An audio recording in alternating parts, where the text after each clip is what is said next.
independently of the circumstances, that His Majesty commands his army in person. It belongs to him alone to assign each one the share of glory to which he may be entitled. His Majesty is indebted to the French troops and to not any foreign soldiers for the success of his arms. The order of the day of the Prince of Pontecorvo, which has a tendency to give false pretensions to troops of a secondary description, to say the least of them, is opposite to truth, to policy, and to the national honor. The success of the Battle of the 5th is due to the corps of marshals, the Duke of Rivoli and Oudinot, who pierced through the enemy's center, whilst the corps of the Duke de Auerstadt was turning to their left. The village of Deutsch Wagram was not in our possession on the 5th.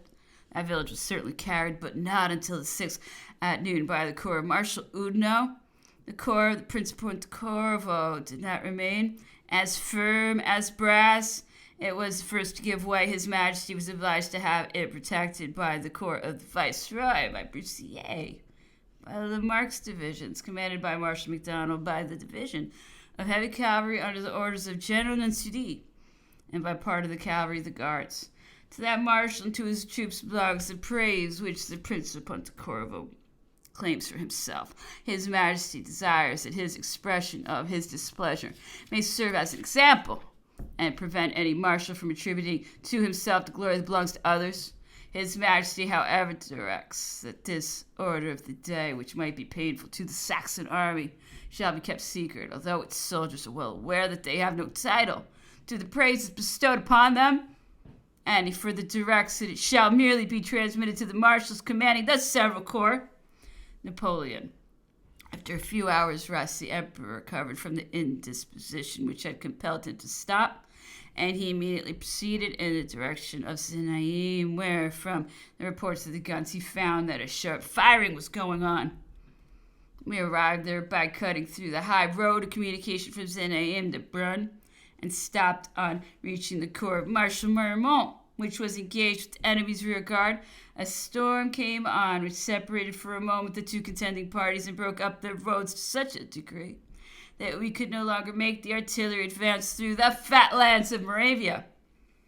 The emperor, who had suffered the whole night from a fever brought on by fatigue, had again all this rain up upon his shoulders, it being impossible to find a single house where he might get under shelter. Marmont had received in the morning a flag of truce from the Prince of Schwarzenberg, who covered the retreat of the Austrians, and who proposed an armistice to him. Having no authority to conclude it, Marmont could only reply that he would refer the proposal to the emperor, but that in the meanwhile he would still follow up his operations. The emperor had received this intelligence previously to quitting his headquarters and would not give any answer until he had personally seen the state of our affairs, and whether fortune held out the prospect of any operation likely to be attended with success. When he arrived on the ground, he discovered that the Austrians were already retreating, and that he would thenceforward be compelled to enter upon a system of complicated maneuvers in order to compel them to fight another battle, or, in other words, that he would have to commence a fresh calculation of probable events, of chances pro and con, and again embark upon a problematical and hazardous course. It is my firm conviction that if he could have relied upon the assistance of the Russian army, he would not have hesitated to seek a fresh opportunity of forcing the Austrians into another engagement. But the Russians paid him in fine assurances, unaccompanied by acts, and the emperor had grounds for apprehending that if any engagement with the Austrians should turn to his disadvantage, as he was unprovided with any corps of reserve, the Russians would join them in order to complete his destruction. A variety of considerations made him determined to conclude a war in which, very reluctantly on his part, he had been involved. It has been the fashion to represent him as a man who could not exist without going to war. And yet, throughout his career, he has ever been the first to make pacific overtures. I have often seen indications of the deep regret he felt whenever he had to embark in a new contest. Previously to the first and really unexampled digression of which he was object in 1805, he strongly relied upon the faith plighted to him and could never have suspected any monarch capable of an attempt to acquire glory by such means as those which were resorted to on that occasion. He held the treaty to be inviolable so long as its conditions were strictly fulfilled, and it was not until he became convinced on 3 different occasions that crowned heads acknowledged no bounds when their power afforded them the means of overstepping them, that he was driven to the necessity of wielding his own power against them. I have said that he came to the determination of bringing the war to an end. With this object in view, he veiled himself at the pretext of sending a reply to the Prince of Schwarzenberg's flag of truce. He sent me with an order for General Marmont to dispatch one of his aides-de-camp to the Prince of Schwarzenberg and to acquaint the prince that the emperor had just authorized him to conclude the armistice which was the subject of his communication of the same morning, provided he still had that intention which he begged to be made acquainted with, in order that he might make his arrangements in consequence, and report to the emperor his proceedings. The troops were still in presence of each other when the flag of truce of General Marmont came up to the Austrians, and the Prince of Schwarzenberg, who happened to be on the spot, replied immediately that he accepted the armistice, and named commissioners to regulate the limits of the country which both armies would have to occupy. The armistice was signed the same night in the emperor's camp by the Prince of Neuchâtel and the Austrian commissioners. Our army took up the identical position it had occupied after the Battle of Austerlitz, and on the very next day each corps of troops took its departure for some cantonment. So rapid was the transition from a state of desperate warfare to profound calm. The emperor named that very night 3 marshals of the empire.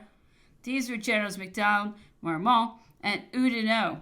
Not a question was raised respecting the first of these nominations. The emperor quitted the camp above Znaim and reestablished his headquarters at the palace of Schönbrunn, where he arrived on the 10th or 11th at night. He had quitted it on the 1st or 2nd and had led a very harassing life during the 8 or 9 intervening days, notwithstanding the heavy occupations which the affairs of the army entailed upon him. He was not inattentive to the dispatches from Paris or to the intelligence conveyed in private letters to his officers. Chapter 15.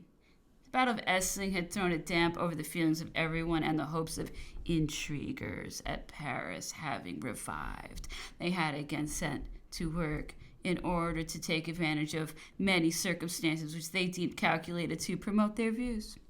The English, after having evacuated Spain in the month of January, returned to that country by way of Lisbon and marched against Marshal Soult, who had advanced upon Oporto from the town of Corunna. He was compelled to abandon his artillery and to retreat by wretched roads, and in the face of numberless obstacles which, however, his military skill enabled him to overcome. Certain rumors reached Schönbrunn, which led to the belief that some extraordinary occurrences had taken place in that country, of which it was imagined that Marshal Soult aimed at the sovereignty. Many versions of such a story have undoubtedly been reported. A few appear to merit attention because the emperor's cause was generally supposed to be desperate after the Battle of Essling, and because the Grand Duke of Berg, having become King of Naples, as a reward for glorious feats of arms, it might be supposed that the officers of the same rank were of a no less ambitious character. The emperor treated the whole matter as mere folly. The rumor appeared to him quite absurd, and he laughed heartily at it. Nevertheless, he wrote to Marshal Soult that he only retained a recollection of Austerlitz, because his name had been too often mentioned in the emperor's hearing for the marshal to suppose that his sovereign had been wholly ignorant of the rumors, and he would therefore have felt uneasy at the emperor's silence. The emperor never harbored a feeling of resentment against anyone on the occasion to which I allude, though we certainly had the reports inquired into, the origin of which was never accurately known. He alone could have grounds for his opinion, but I never heard him advert to the subject. I have ever since had an impression upon my mind that he really bestowed more attention to those rumors than we had at first imagined, and that they were mainly instrumental in making him determined to bring the war to a close with the least possible delay. The inquiries into this business were followed by proceedings against an officer of dragoons who was convicted of having frequently repaired to the English army in a clandestine manner. He alleged in his defense that he had been sent there, but as he could not exhibit any proof of the allegation, he was treated as a deserter and underwent the punishment decreed against persons guilty of that crime. Another English expedition had just landed in the island of Valderin at the mouth of the Scheldt. I have already mentioned that all the depots had been ransacked for the purpose of completing the composition of the army, which it was again found necessary to march into Austria. It was therefore indispensable to recur to the Dutch for the protection of the island and of the town of Flushing, which had only a weak French garrison, commanded by General Monet, in whom the emperor placed great confidence, although he had received many reports injurious to his character, the general having been accused of favoring contraband trade and thereby realizing a large fortune. Flushing and the whole island of Valkyrin surrendered, much to the emperor's astonishment. From that moment he gave credit to all the reports made to him, but the mischief was without a remedy, and the only question now was to recover possession of the island and to protect the harbor of Antwerp, which then contained a French fleet, and in the construction of which, as well as in the provisioning of that place, millions of francs had already been expended. At the same period, the English succeeded in burning a French squadron of 5 sail of the line at anchor in the roads of Lille-Dax.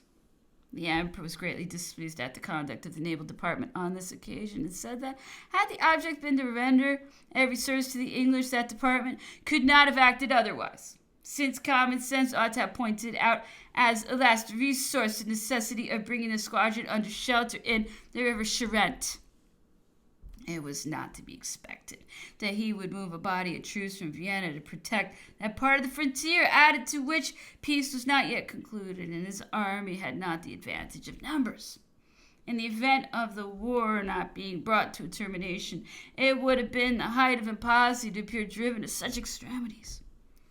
He accordingly sent directions to France for the adoption of the measures requisite for covering Antwerp and forming an army to oppose the English. Monsieur Couttet, then Minister of the Interior, had just died, and the Emperor, not having had time to select a person competent to replace him, had directed Monsieur Fouché, the Minister of Police, to assume temporarily the duties of the Minister of the Interior. There were no other means of carrying into effect the Emperor's orders than by giving a movable power to the National Guard. An advantage was taken of the latitude which the Emperor had allowed for calling the National Guard to arms, not only in the departments adjoining the threatened frontier, but throughout France, and even in the territory of Piedmont. The National Guard of Paris was the first in readiness to march, and Mr. Fouché took the lead in that movement. It gave the Emperor no uneasiness, because he was in a condition to make peace, if circumstances should suggest its necessity, but he received many reports in respect to projects supposed to be entertained by the Minister of Police in the event of a favorable opportunity, offering for carrying them into execution.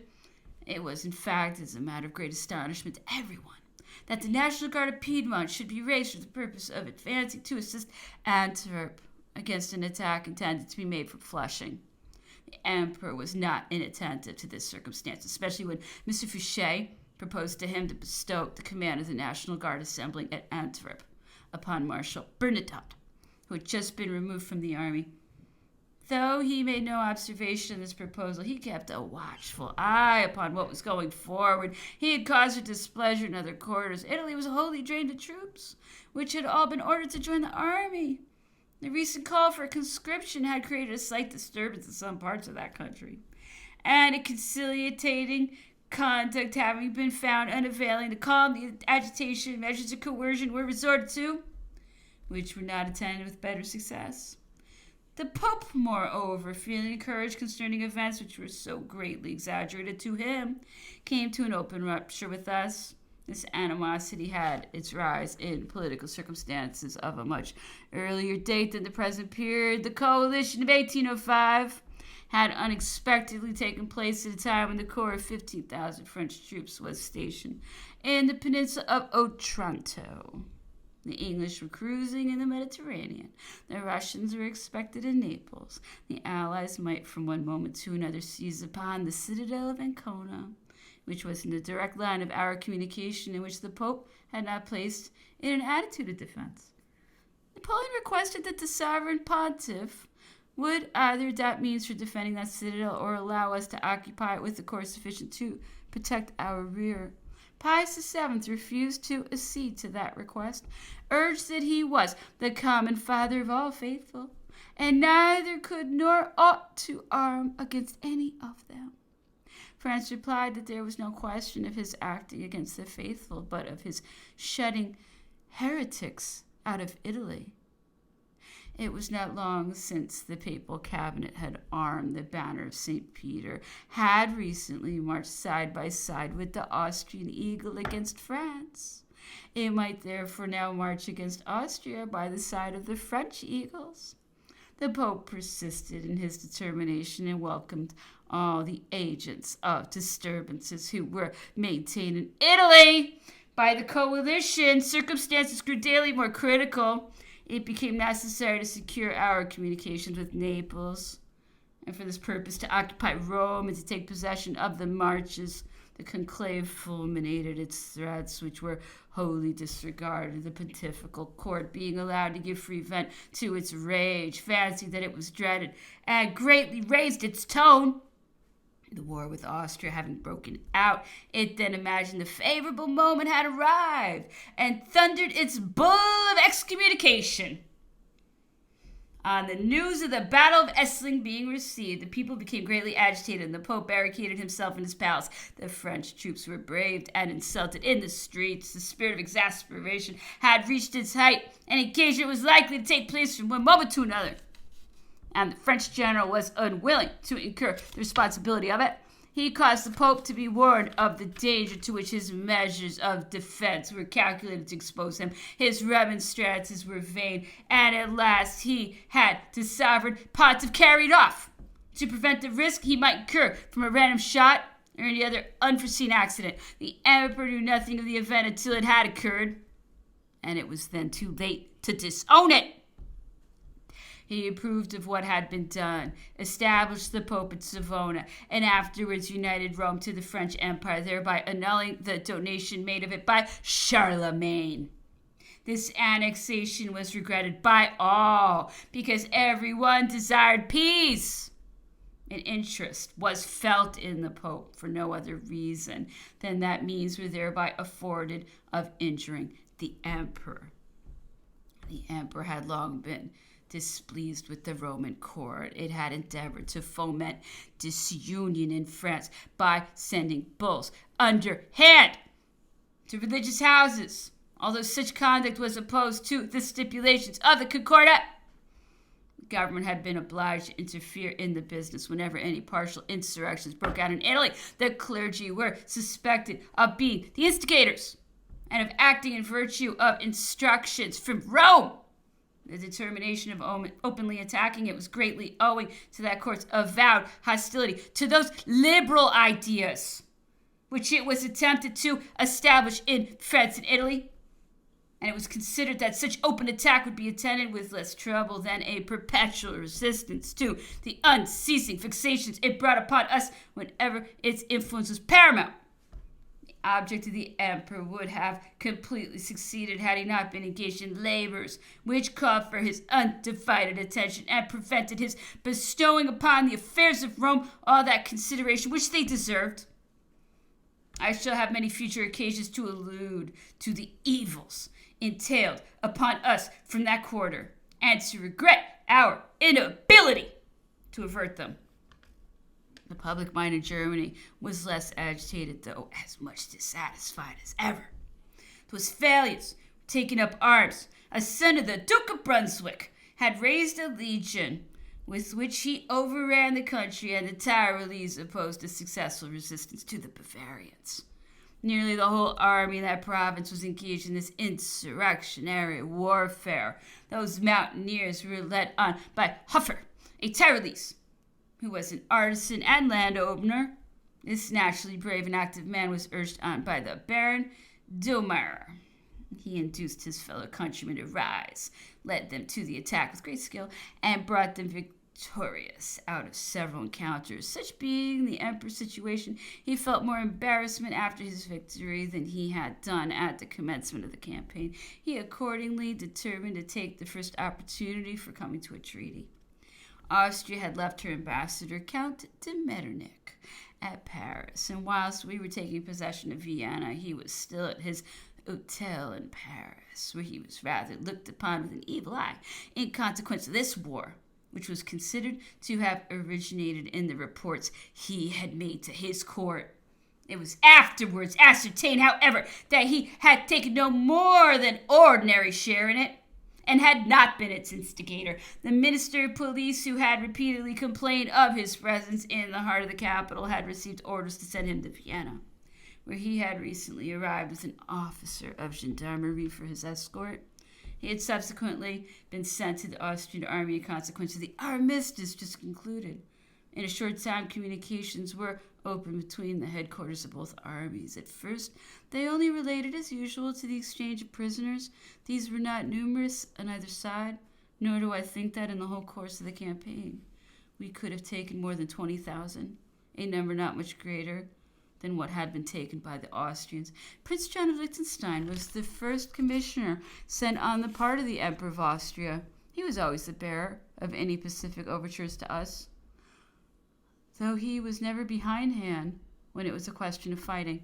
The emperor had a particular regard for him, and I have heard him express desire that the prince should be sent as ambassador to Paris, remarking at the same time that if Austria were represented by a man of his turn of mind, the two countries would never be at war with each other.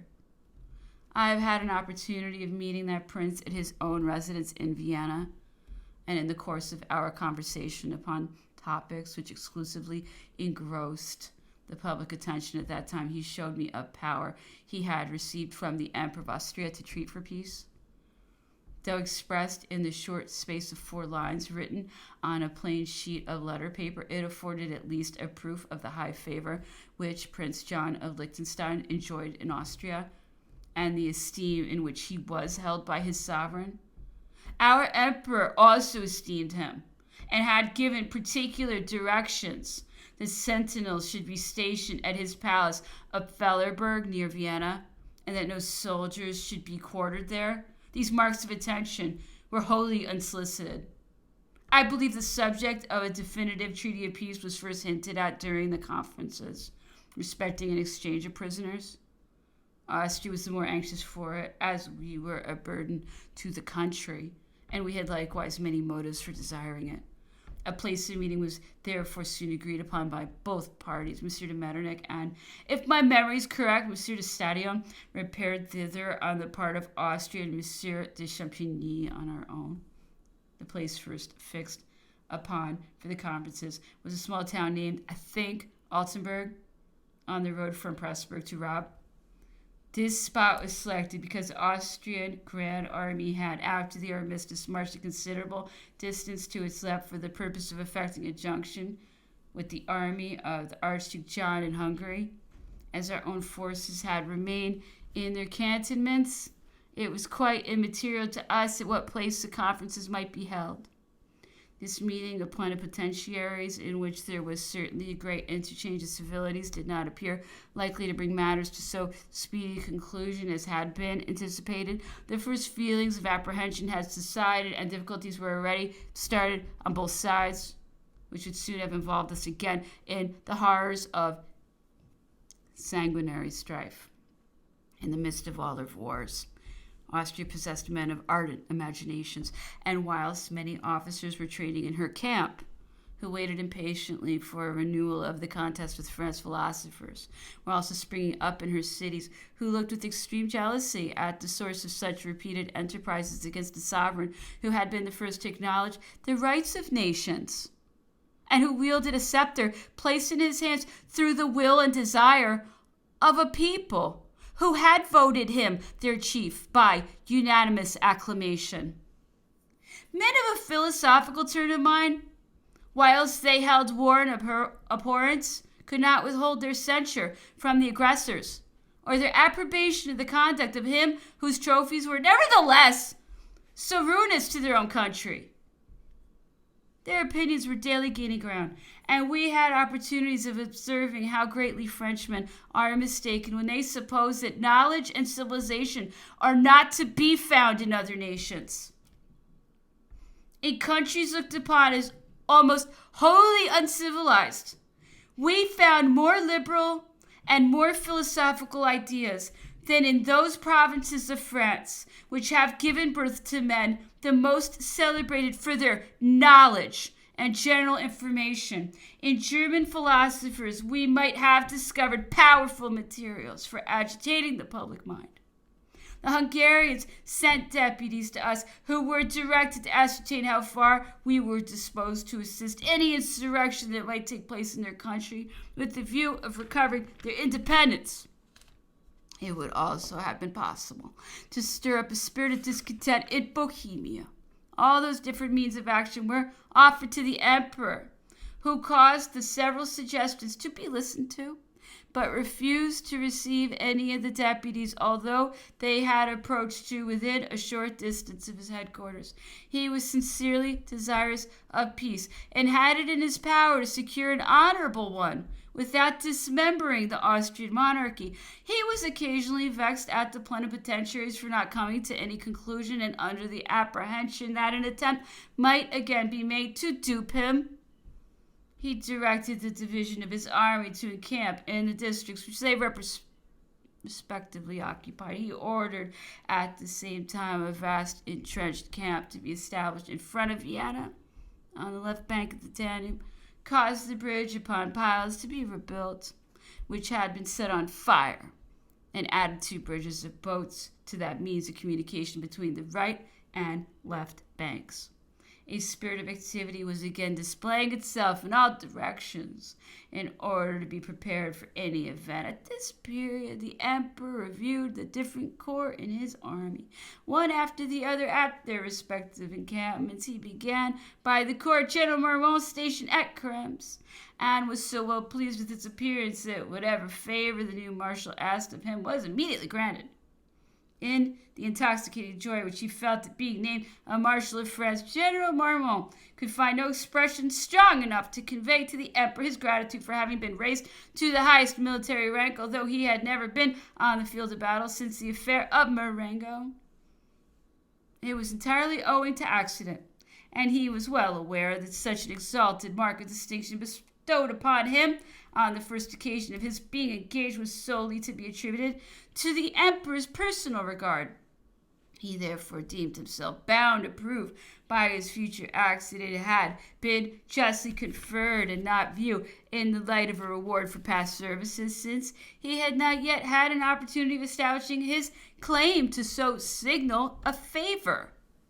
I recollect returning one day with Marshal Marmont from accompanying the emperor on a hunting excursion in the park of the Imperial Palace of Luxembourg, at which the Emperor of Austria generally resided. We were alone in the same carriage. He spoke of nothing but his own happiness, and never ceased repeating that fortune had been most bounteous to him. He said he had no children, and would probably never have any, and consequently need not give himself much concern about amassing wealth. For if he served the emperor with zeal, the latter would sooner or later settle upon him a revenue of perhaps 100,000 crowns, and if, when he became possessed of that income, the emperor would allow him to live near his person as one of his oldest friends, he should feel proud to devote his life to his service, and to do at all times whatever would be most conducive to the glory of his sovereign. Nothing appeared more noble than this effusion of feelings.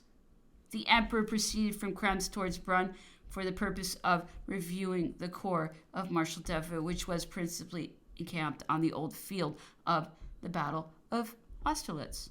He alighted at the same place where he had resided on his visit to Brunn in 1805, and admitted to his presence the authorities of the province, who took advantage of that opportunity to solicit some relief from the burdens imposed upon them. The following was the emperor's answer: "Gentlemen, I am well aware of the extent of your sufferings. I join with you in lamenting the evils entailed upon the people by the conduct of your government, but I can afford you no relief. Scarcely 4 years have elapsed since your sovereign pledged his word, at no great distance from this spot, and after the Battle of Austerlitz, that he would never take up arms against me. I trusted that a perpetual peace was cemented between us, and I have not to accuse myself of having violated its conditions, had I not firmly relied upon the protestations of sincerity which were then made to me. Rest assured, I should not have retired as I did from the Austrian territories. Monarchs forfeit the rights which have been vested in them by the public confidence from the moment that they abuse those rights and draw down heavy calamities upon nations. One of the members of the deputation raised his voice in justification of his master and ended his reply in these words: "Nothing shall detach us from our good Francis." "You have not rightly understood me, sir," sharply rejoined the emperor, "or you have formed a wrong interpretation of what I merely laid down as a general axiom. Did I speak of your relaxing in your affection for the Emperor Francis? Far from it. Be true to him under any circumstances of good or bad fortune, but at the same time you should suffer without murmuring. By acting otherwise, you would be reproaching him as the author of your sufferings." After dismissing the public authorities, he proceeded to inspect the citadel of Brunn, which he had ordered to be provisioned and placed in a proper state of defense. As he was making his rounds at the citadel, he saw a string hanging from one of the gratings of the prison, with a piece of paper at the end of it, upon which were written these words: "Pardon, pardon." The emperor directed me to ascertain what this meant, and upon my making a report to him, he gave orders that the soldier who was confined in that prison should be brought forward at his review of Marshal Davout's corps the following day. He then inspected all the positions he had occupied in 1805 and recognized every road and bypath as correctly as if they had been in the vicinity of St. Cloud. The next morning he visited the position he had occupied on the eve of the Battle of Austerlitz, ascended the raised work which protected our left, and returned to the rising ground where his bivouac had been established on the night previous to the battle.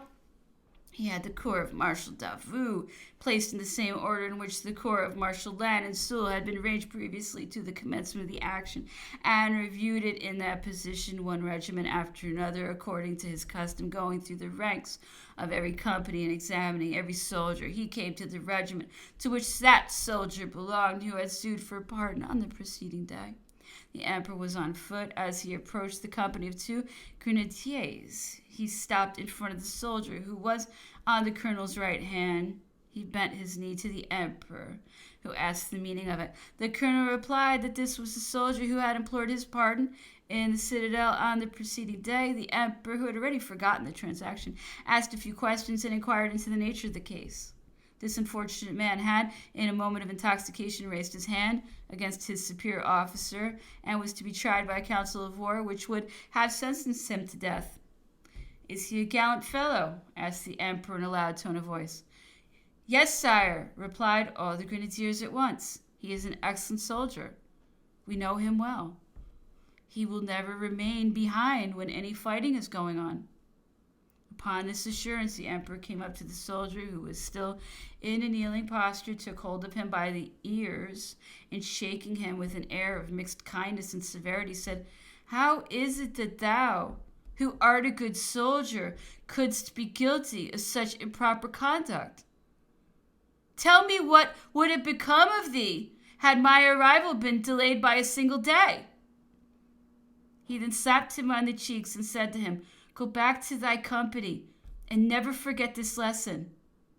The cry of "Long live the Emperor!" immediately burst forth from every part of the regiment. The warmth of those acclamations exceeded all belief. It is no wonder that such a maddening joy should possess the troops as he passed by them. He allowed them to say what they pleased when they were suffering privations, and yet they were always ready to exert their utmost endeavors in his service. So electric was the effect created by his presence. The review of this corps lasted until a very late hour, and it was night before the emperor re-entered Brunn. All the generals dined with him on that occasion. He put this question to them in conversation. This is the second time that I visit the field of battle of Austerlitz. Should I have to come to it again? Sire, rejoined the officers. Who would venture to assert the contrary after the events which we are daily witnessing?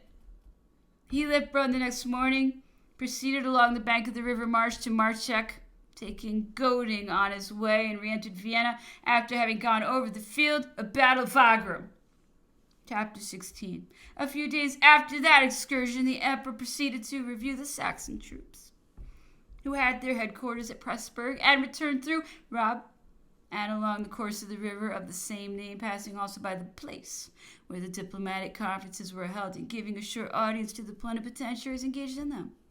On his arrival at Vienna, after thus reviewing great part of the cantonments of the army, he continued to urge the completion of the military works, and everything went on as if the armistice had been broken off, a result which was generally apprehended as nothing had transpired since the opening of the conferences that was at all calculated to quiet the public mind.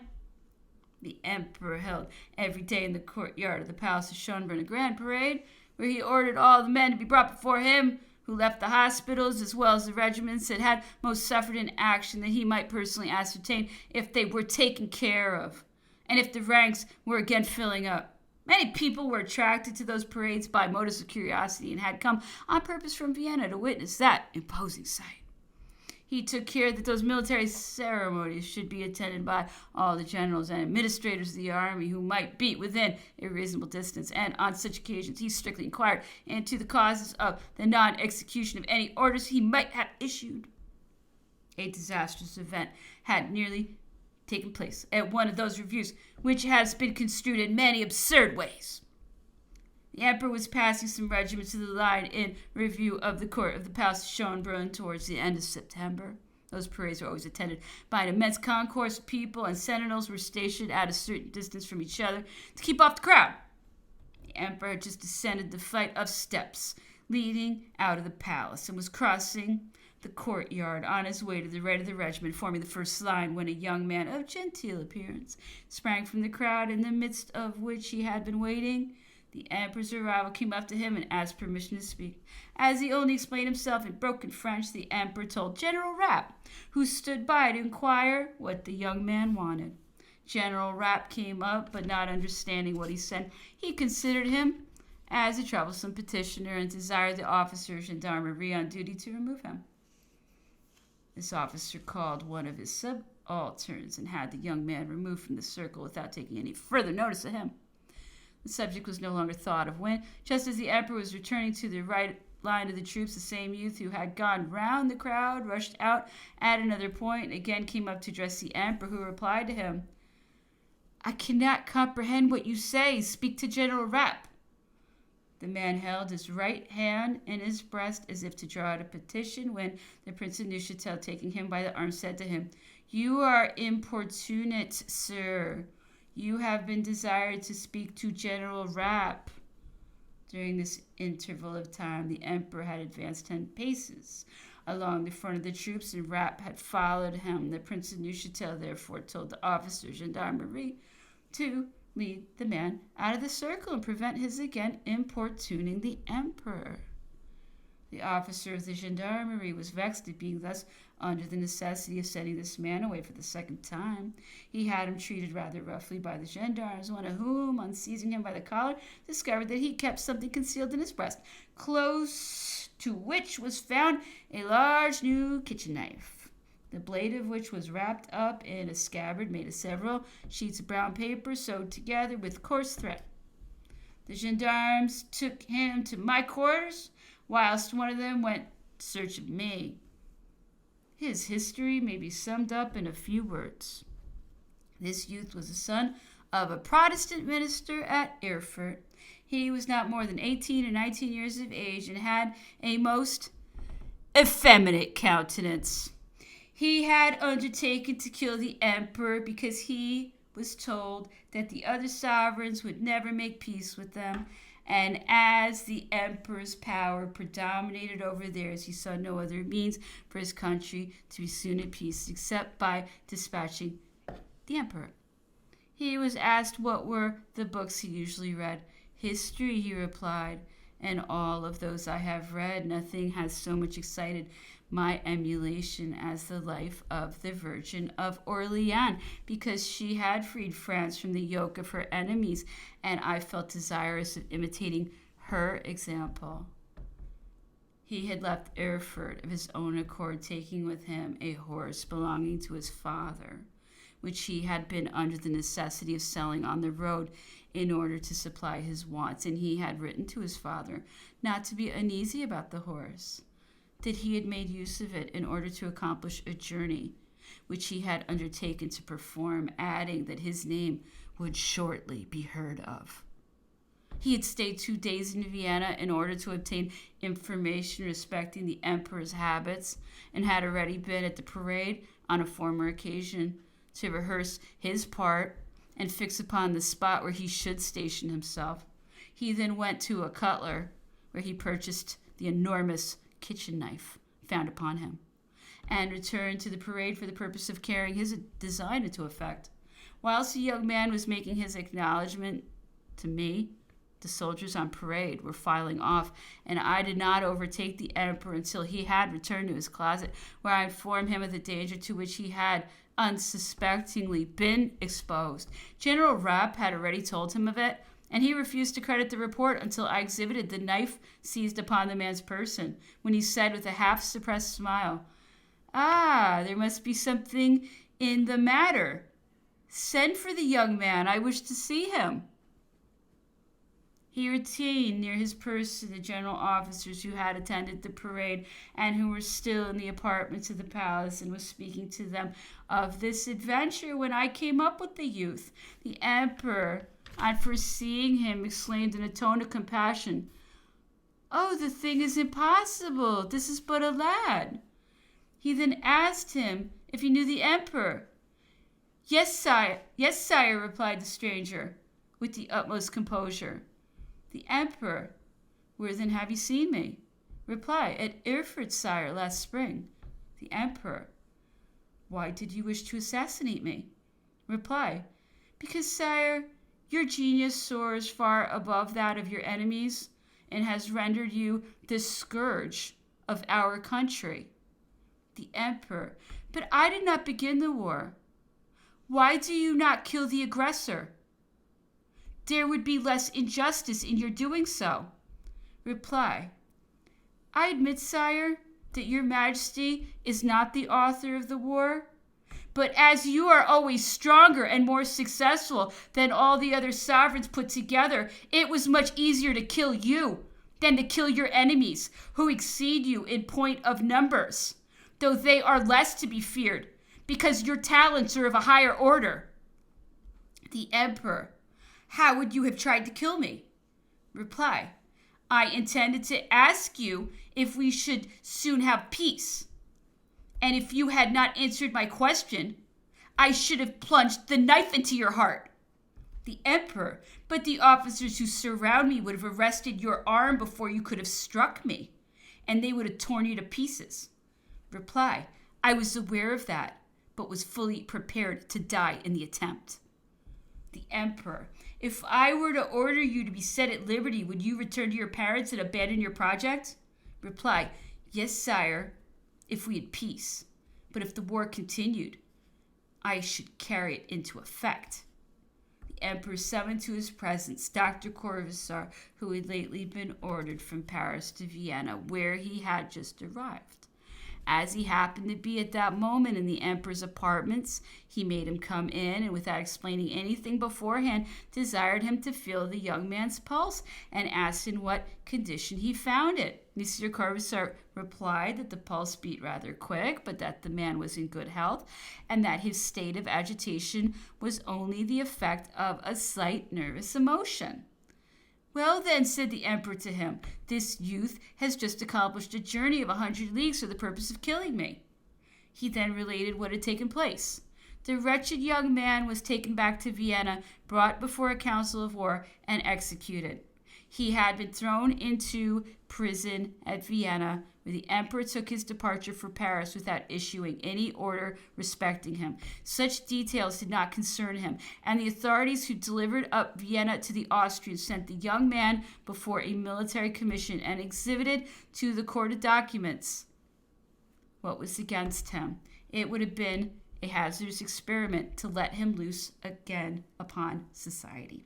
This singular adventure alarmed many a reflecting mind. It was seen how great had been the chance of its terminating fatally, and an apprehension was therefore entertained that other persons would be found to follow the example of this fanatic young man. The affair, however, like everything else in life, was soon forgotten.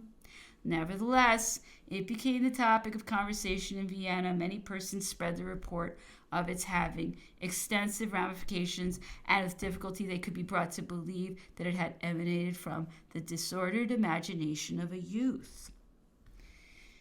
When the emperor had restored his army to as good a condition as it was susceptible of after so arduous a campaign, he caused it to perform repeated maneuvers in order to keep up in the minds of the inhabitants a moral opinion of its strength, which would have been useful to his views if it had been found necessary to recommence hostilities.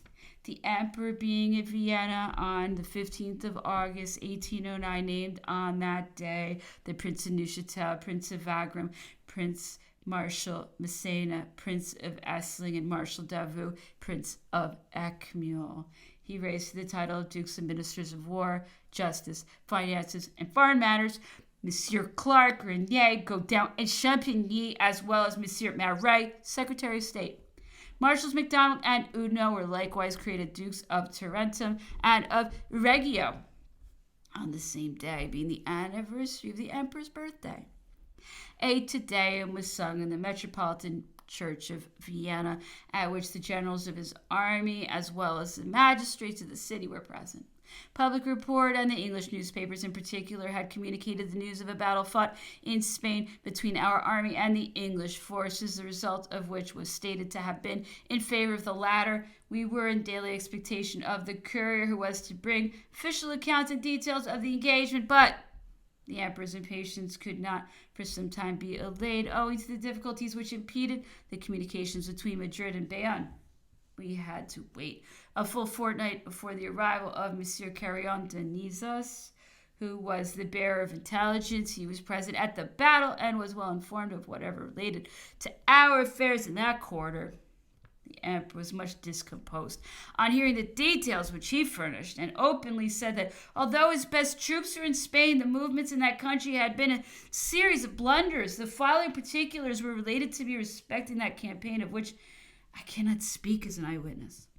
After his failure at Porto, Marshal Soult had retreated by Guimarães, Montelno, and Durance to Lugo, where he formed a junction with Marshal Ney, who had evacuated Corunna and collected his scattered forces. He had been compelled to follow that road and to pass through Amarant and Chaves, because the English had given a greater extent to their line. Those English troops were a large detachment from the army of Lord Wellington, who during the operations of this detached body was ascending the valley of the Tagus, with the remainder whilst the Spanish army was advancing upon Toledo through La Mancha. Marshal Soult and Ney, having formed a junction at Lugo and concerted together, they agreed to make a combined movement upon Orense in order to defeat the English and disperse the bands of insurgents who had already joined them. They accordingly marched upon Orense, but previously to reaching it, Marshal Soult took to the left and proceeded to Sanabria. Marshal Ney alleged that he had not been apprised of this change of plan, which placed him in a critical position, having only been casually informed of it. Marshal Soult insisted that he had communicated his intention to him.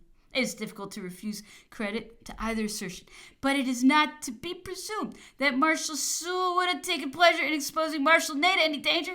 It is much more probable that the officer or orderly who was the bearer of the information was taken prisoner on the road. Be this as it may, Marshal Ney followed the movement of Marshal Soult by evacuating the whole of Galicia and both corps across the Exla at St. Cyprian, On their way to Zamora, they then advanced to Salamanca to Plasencia, where they were joined by the corps of Marshal Mortier, which had just arrived from Valladolid. The three corps were united at Plasencia when Lord Wellington, who had ascended the valley of the Tagus, moved upon Talavera de la Reina with his whole army. On the first report of his approach to the king, who had left Madrid with Marshals Jourdan and Victor, and the corps of troops commanded by General Sebastiani. This army advanced against the Spaniards on the road from Madrid to Toledo, and against the English on the road from Madrid to Talavera. The king communicated his movement to the marshals united at Plasencia and ordered them to descend into the valley of the Tagus. Whether this order came too late or he had been too precipitate in his movement against the English army, the advantages anticipated by such a maneuver were not realized. He withdrew as many of the troops under General Sebastiani's orders in front of the Spanish army as could be spared, added them to the corps commanded by Marshals Jourdan and Victor in the direction of Talavera, and made an ill-judged attack upon the English army, which was placed in a situation the most advantageous we could desire for our own views if the troops of Plasencia could have taken part in the engagement, whereas it was fought with the troops just arrived from Madrid. The heights were warmly contested. A heavy loss was incurred on both sides, and no result whatever was obtained. The king's army, no longer calculating upon an attack being made by the three marshals who were at Plasencia, fell back for the purpose of joining the corps opposed to the Spaniards and of covering Madrid.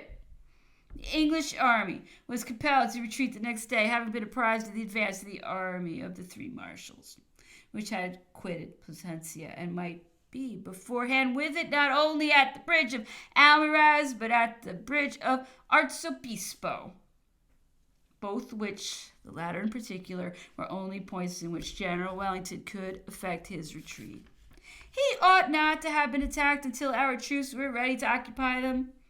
At the moment of presenting himself to recross the Tagus, no inconvenience could indeed have resulted from allowing the attack to be first made by the three marshals, and being in readiness at the same time to follow the English army in the retrograde movement, it would have been compelled to make for the purpose of protecting its point of retreat. It might then have been induced and even compelled to fight a battle, the issue of which must have proved fatal to that army, instead of which an opportunity was afforded it of securing its retreat by subjecting to a defeat the very corps which was intended by its position to follow up the pursuit. The English army accordingly reached in perfect safety the bridge of Arzobispo, which was found to be quite unobstructed, and it escaped fighting a battle with the army of the three marshals. This campaign was the first of Lord Wellington's splendid career of glorious achievements, and we were doomed to see the best troops of France, those of Bologna, Austerlitz, and Friedland, condemned to humiliating defeats because they were entrusted to officers inadequate to the charge. The emperor shrugged up his shoulders at hearing the details of such conduct.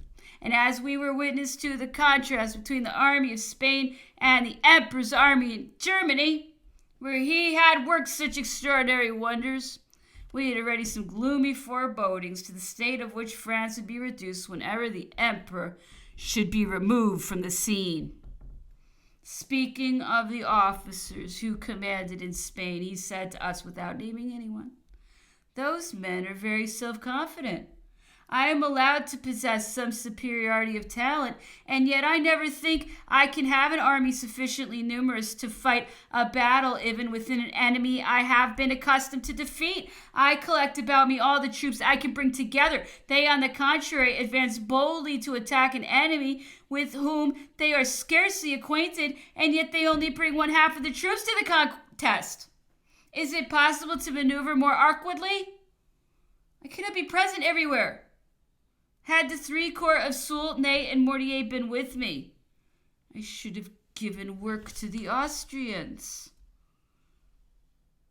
He had, in fact, only one corps of infantry, that of Marshal Davout, that could at all be compared for excellence of discipline to the troops he had in Spain. He could not for several days dissemble his regret at the Battle of Talavera. He could easily make up his mind to a misfortune incidental to war, but a military fault that might have been avoided had the effect of immediately lessening his good opinion of the individual who had committed it. Nevertheless, he felt a natural inclination for those who had long served under his orders, and although he sometimes vented his displeasure against them, he would soon give them an opportunity of being reinstalled in his good graces. There was no injury he was so well disposed to forgive as that which was personal to himself. A single good action had the effect of removing from his mind the unfavorable impression created by 10 bad ones. But a breach of the laws of honor or a breach of courage would forever ruin in his mind the person guilty of either.